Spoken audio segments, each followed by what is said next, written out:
दोस्तों नमस्कार। सरकार अगर करने पर आ जाए तो आप लड़ नहीं सकते हैं, और सरकार अगर करने पर आ जाए तो बड़े बड़े नतमस्तक हो जाते हैं, जो इस देश ने देखा है।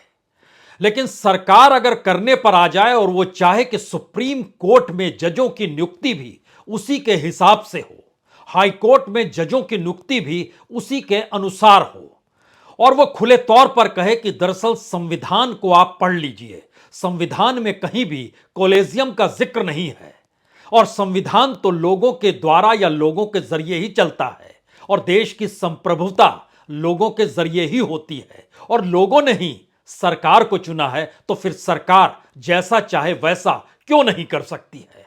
कमाल का सवाल आपको लग सकता है, और जिक्र इसका कहीं सड़क पर किसी रैली में नहीं, बल्कि देश की संसद के भीतर देश के कानून मंत्री किरण रिजिजू अगर ये कहते हैं कि देख लीजिए 5 करोड़ से ज्यादा मामले लंबित हैं, इसकी सबसे बड़ी वजह है जजों के कमी की, और जजों की नियुक्ति जब तक सरकार के पास नहीं होगी तब तक रास्ता निकल नहीं सकता है। तो इसके मतलब मायने आप क्या समझ रहे हैं? सरकार चाहती है कि इस देश के जजों की नियुक्ति में उसका वरदहस्त रहे, क्योंकि जनता ने उसे चुना है। जनता इस देश के चीफ जस्टिस को नहीं चुनती है, जनता तो सरकार को चुनती है। लेकिन संविधान जिस चेक एंड बैलेंस का जिक्र करता है, और संविधान के आर्टिकल 26 में जजों की नियुक्ति को लेकर जिस जिक्र को किया गया है, सब कुछ झुठलाकर अगर सरकार उस रास्ते चल पड़ी है जहां पर वह खुले तौर पर अब पार्लियामेंट के भीतर भी कहती है कि जनता ने हमें चुना है, और जनता ही संविधान है, और जनता के आश्रय ही देश की संप्रभुता है, तो हम ही सब निर्णय ले सकते हैं, तो आइए जरा इस देश के भीतर में सत्ता द्वारा खुद को निर्धारित करने के लिए संविधान का आसरा लेकर क्या क्या कुछ किया गया उसे भी परख लीजिए। लेकिन एक सवाल आपके जहन में तुरंत आना चाहिए, सरकार घबरा क्यों रही है? सरकार डर क्यों रही है? क्या सिर्फ इतना मामला है कि जजेस ही जजेस की नियुक्ति करते हैं? जी नहीं, सुप्रीम कोर्ट के दायरे में सरकार द्वारा लिए गए कई निर्णय हैं जो इस वक्त सरकार को कटघरे में खड़ा कर रहे हैं, और सरकार नहीं चाहती है कि उसे कोई कटघरे में खड़ा करे, चाहे वो नोटबंदी का मामला हो, चाहे वो इलेक्ट्रल बॉन्ड का मामला हो, और इतना ही नहीं, चाहे इस देश के चुनाव आयुक्त की नियुक्ति का ही मामला क्यों ना हो।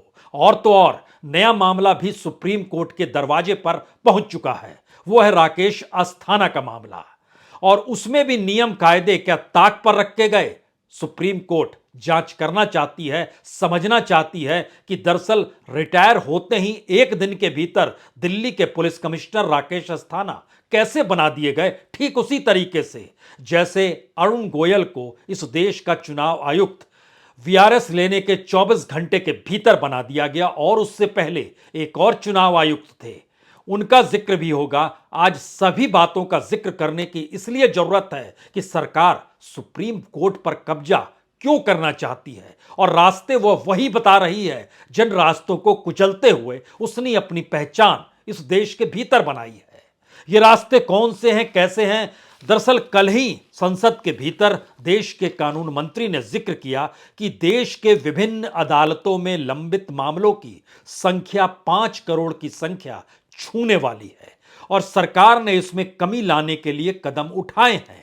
लेकिन न्यायाधीशों की नियुक्ति के संबंध में उसके पास बड़े सीमित अधिकार हैं।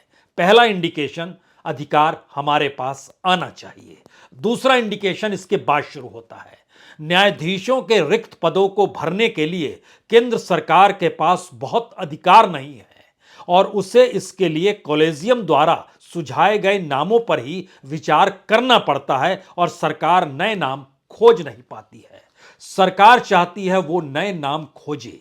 एक सवाल आपके जहन में तुरंत आना चाहिए कि जब चुनाव आयुक्त की नियुक्ति को लेकर मसला था, तो सुप्रीम कोर्ट ने अटॉर्नी जनरल के सामने एक सवाल रखा, अगर चुनाव आयुक्त की नियुक्ति सरकार करती है तो उस सरकार के खिलाफ वह नियुक्त चुनाव आयुक्त कोई सवाल उठा सकता है? अटॉर्नी जनरल खामोश रहे। और यहीं पर भी यह सवाल है कि अगर जजों की नियुक्ति सरकार करने लगेगी तो जो मामले अदालतों में जाएंगे सरकार के खिलाफ या जो पीआईएल के जरिए जाते हैं, क्या उसमें न्याय मिल पाएगा जो पीआईएल कर रहा है? और क्या फैसला सरकार के खिलाफ जा भी सकता है?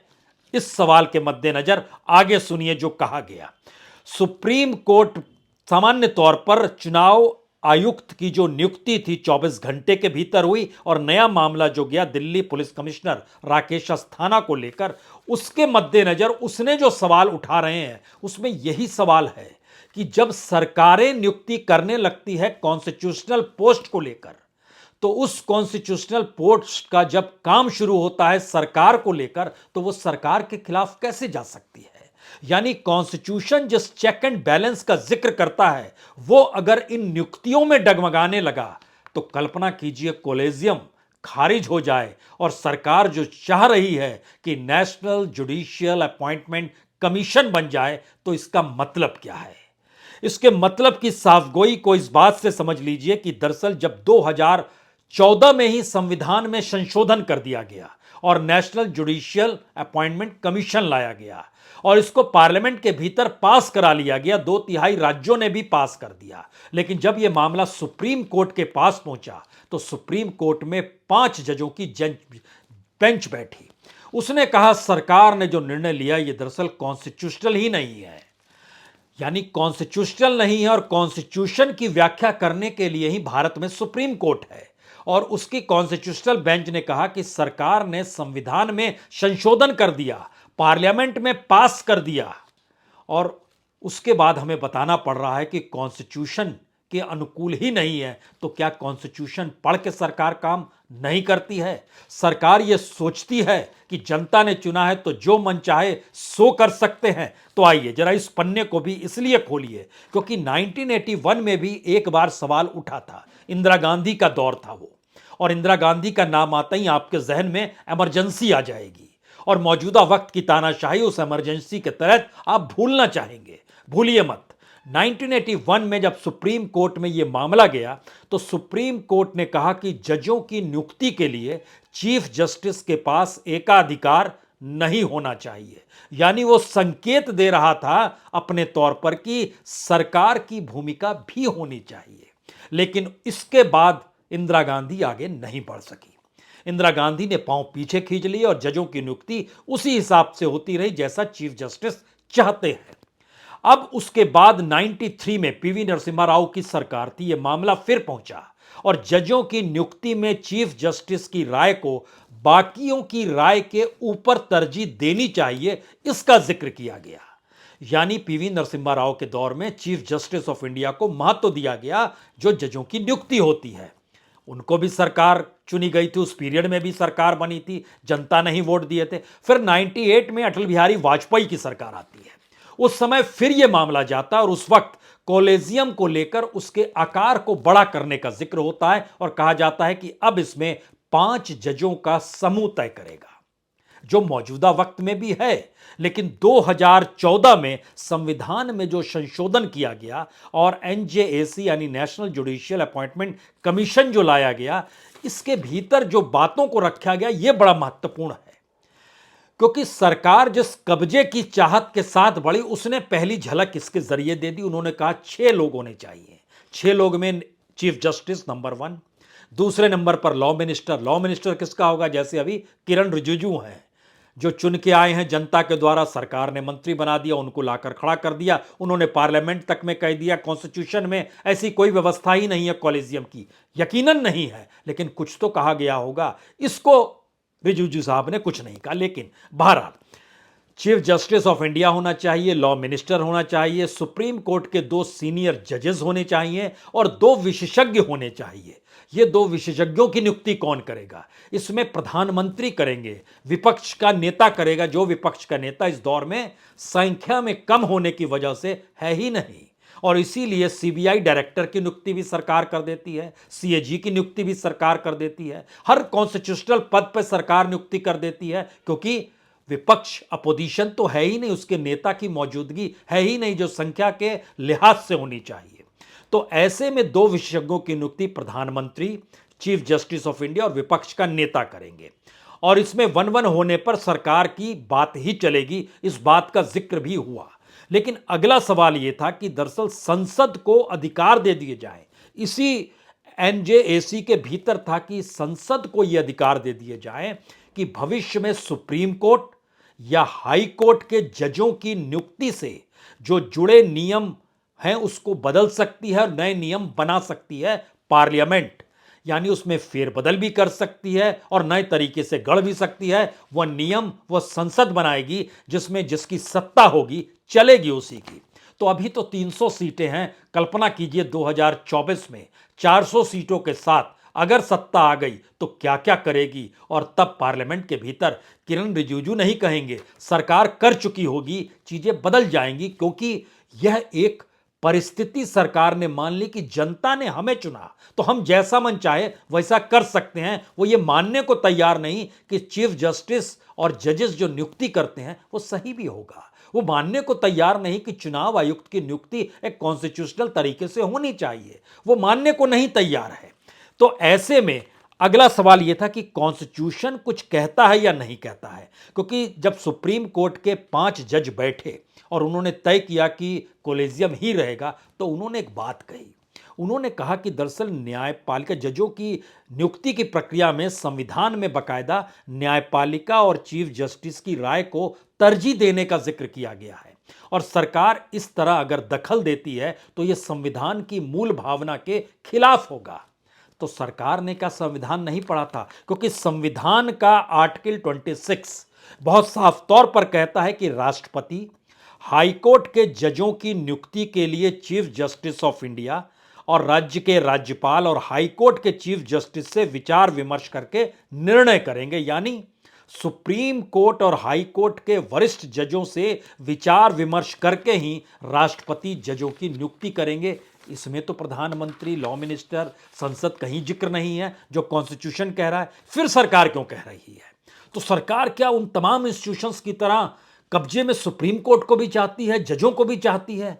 यह सवाल इसलिए कहीं ज्यादा महत्वपूर्ण है क्योंकि देश तो संविधान से और लोगों की भावना से चलता है। सही बात है, कॉलेजियम को नियुक्त के लिए नाम जो रखे जाते हैं वह देश की विविधता को रख के नहीं रखे जाते हैं। इसका जिक्र अपने तौर पर लॉ मिनिस्टर ने किया।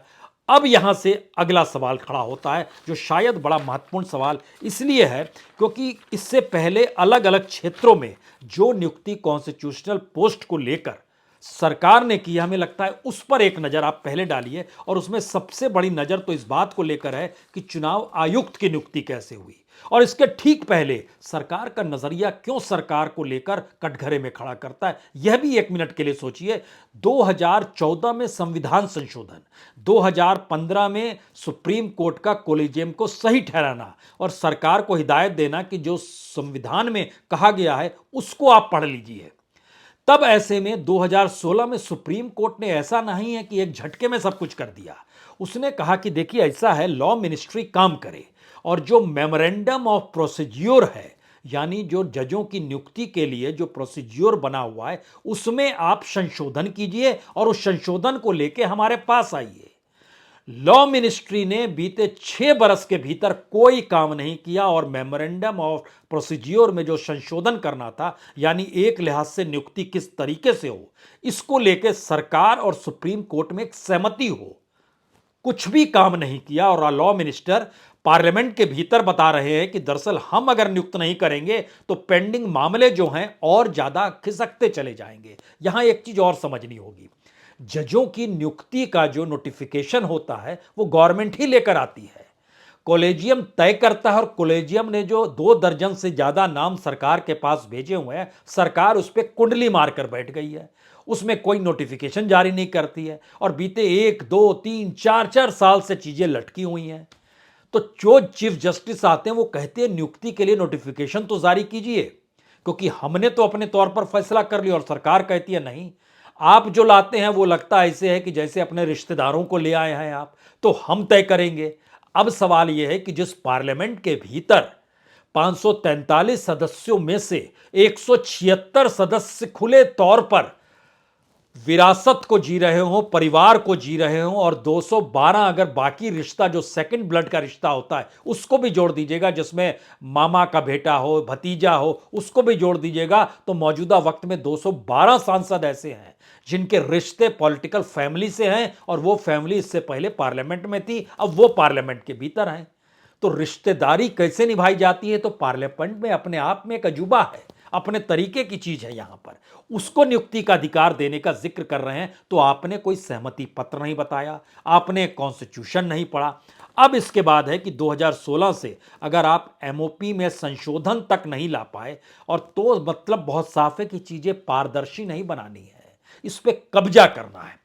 और कब्जे का मतलब क्या होता है, ये दूसरे इंस्टीट्यूशन से समझिए। दूसरे इंस्टीट्यूशंस कौन से हैं? पहला इंस्टीट्यूशन तो इलेक्शन कमीशन को ले आइए, क्योंकि ये सरकार चुनाव के लिए जीती और मरती है। अब आप कल्पना कीजिए, जो योगी सरकार में चीफ सेक्रेटरी थे वो रिटायर होते हैं, और उसके तुरंत बाद उनको चुनाव आयुक्त बना दिया जाता है।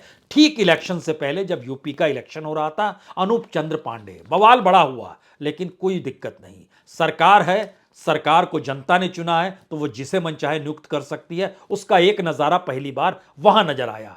उसके बाद जब दूसरे चुनाव आयुक्त की बारी आई, तो अरुण गोयल जो वीआरएस ले रहे थे, 24 घंटे के भीतर उनकी नियुक्ति हो गई। इस रफ्तार से नियुक्ति हुई, जबकि वो पद उससे पहले 6 महीने से खाली था। सरकार के पास 6 महीने तक विचार करना था कि किसे बनाना है, लेकिन नहीं, हमको जिसको बनाना है उसका इंतजार करेंगे, हमको जिसको बनाना है उसको तुरंत बोलेंगे वीआरएस लेकर आ जाओ, जिसको बनाना है वो आदमी हमारे अनुकूल रहे। यानी सत्ता का मिजाज बहुत साफ तौर पर है कि दरअसल हम जिसे चाहते हैं वो अगर पद पर रहेगा तो वो हमारे खिलाफ कोई कार्रवाई नहीं करेगा, और यूं भी नैतिक तौर पर वो हमारे साथ बंधा हुआ होगा।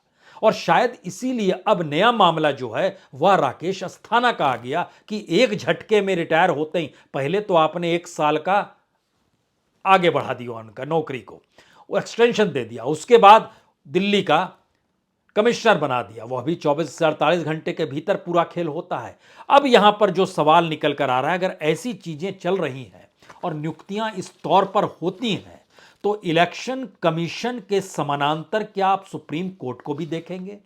और सुप्रीम कोर्ट जो संविधान की व्याख्या, जिसका काम ही है कि संविधान की व्याख्या करे, और जो मूल भावना संविधान के उसको जीवित रखे, जो जनता के मौलिक अधिकार हैं उसका हनन ना हो, इस दिशा में काम करे। और अगर कार्यपालिका यानी सरकार भी कोई ऐसा फैसला लेती है जो फैसला अपने तौर पर संविधान की मूल भावना के खिलाफ जा रहा हो, तो उस पर भी वो निर्णय ले ले। यही से सवाल उठा, नोटबंदी क्यों हुई, इस देश की जनता को कितनी परेशानी हुई, और नोटबंदी के जरिए जो आपको लाभ चाहिए था, क्या वो लाभ मिला या नहीं मिला? इसको लेकर सुनवाई हो रही है, और जो तर्क गढ़े जा रहे हैं सरकार की तरफ से वो हैरत करने वाले हैं। हैरत इसलिए क्योंकि जिस वजह से लाया गया वो वजह ज्यादा बड़ी हो गई, क्योंकि कुछ छुपता है नहीं। पैसा कहां चला गया इस दौर में, ना तो डिजिटल इकोनॉमी उस रूप में डेवलप हो पाई, कैश और बढ़ गया अपने तौर पर, ब्लैक मनी और ज्यादा बढ़ गई। सारे डाटा सरकार के, और सरकार के अटॉर्नी जनरल जब सुप्रीम कोर्ट के भीतर जिरा करते हैं और सुप्रीम कोर्ट सवाल करता है तो चुप हो जाते हैं। इसी तरीके से इलेक्ट्रल बॉन्ड को लेकर कहा गया, इलेक्ट्रल बॉन्ड को लेकर तो यहां तक कह दिया गया नहीं नहीं किसी ने विरोध नहीं किया है, जबकि जिन्होंने पीआईएल लगाई और जो लगातार डॉक्यूमेंट्स ला रहे हैं, उन्होंने हमको जब डॉक्यूमेंट भेजा और इस बात का जिक्र किया कि जनाब ये सरकार गलत, कहीं सुप्रीम कोर्ट में भी तो इलेक्ट्रल बॉन्ड को लेकर नहीं बोल रही है, तो दस्तावेजों को देखिएगा तो इसका मतलब बहुत साफ है। सरकार मानकर चलती है कि जनता ने अगर उसे वोट दे दिया और वो उसको चुन लिया गया है, तो फिर बाकी कॉन्स्टिट्यूशन का क्या मतलब है, क्योंकि कॉन्स्टिट्यूशन तो जनता के लिए है और जनता ने उसे चुन लिया। ये कमाल की सोच है, जो नियुक्तियों के साथ साथ इस अधिकार को भी अपने साथ रखना चाहती है कि आने वाले वक्त में जो समूचा सिस्टम जब काम करे तो वो सिस्टम सरकार के लिए काम करे, वो सरकार पर कोई बंदिश नहीं लगाए। और इसी फहरिस्त में जब आप देखना शुरू करेंगे तो आपके जहन में यह सवाल आएगा कि डेमोक्रेसी के सारे पिलर उस राग में क्यों आकर खड़े हो गए जिस राग के तहत सत्ता चाहती है कि ढोल इसी दिशा में पीटे जाए, और यही तो नहीं हो रहा है। और सरकार अब इससे एक कदम और आगे बढ़ रही है, और वो कह रही है कि सुप्रीम कोर्ट के जजों की नियुक्ति अगर हम करेंगे तो कंपेटिवली ज़्यादा बड़ी तादाद में मामले, तुरंत जो लंबित मामले पड़े हुए जिनकी तादाद 5 करोड़ पार कर गई है, वह भी बहुत तेजी से निपटने लगेंगे। कमाल की सोच है। लेकिन आप कुछ नहीं कर सकते हैं क्योंकि आप ही ने चुना है सरकार को, और सरकार का यह मिजाज खुले तौर पर आ रहा है कि दरअसल हम तो ऐसे ही काम करेंगे और यही काम का सही तरीका है, क्योंकि कॉन्स्टिट्यूशन जनता में बसता है और जनता ने हमें चुना है। इस थ्योरी के मद्देनजर आखिर के 3 सवाल जो सबसे बड़े सवाल हैं, क्या इस देश में सिस्टम कॉन्स्टिट्यूशन से चल रहा है या नहीं चल रहा है? पहला सवाल इसलिए क्योंकि इसके दायरे में भी 2-3 चीजें हैं। नियुक्तियां अगर सत्ता करे तो फैसला देने वाला शख्स कॉन्स्टिट्यूशनल पोस्ट पर होगा, वो क्या करेगा? दूसरा सवाल, सरकार जिस रूल ऑफ लॉ का जिक्र करती है वो रूल ऑफ लॉ कानूनी तौर पर नजर आता है या नहीं आता है? और सुप्रीम कोर्ट कहता है नहीं नजर आता है, तो आप व्याख्या करेंगे या सुप्रीम कोर्ट करेगा? पहला सवाल यह है।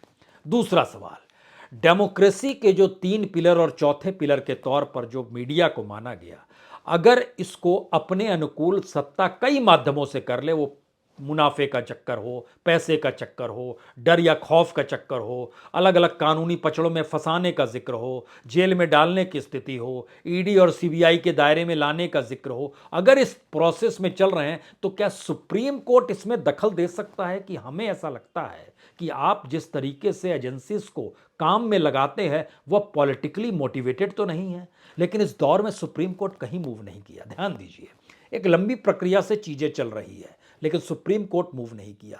तीसरा सवाल इन दोनों सवालों से जुड़ा हुआ है।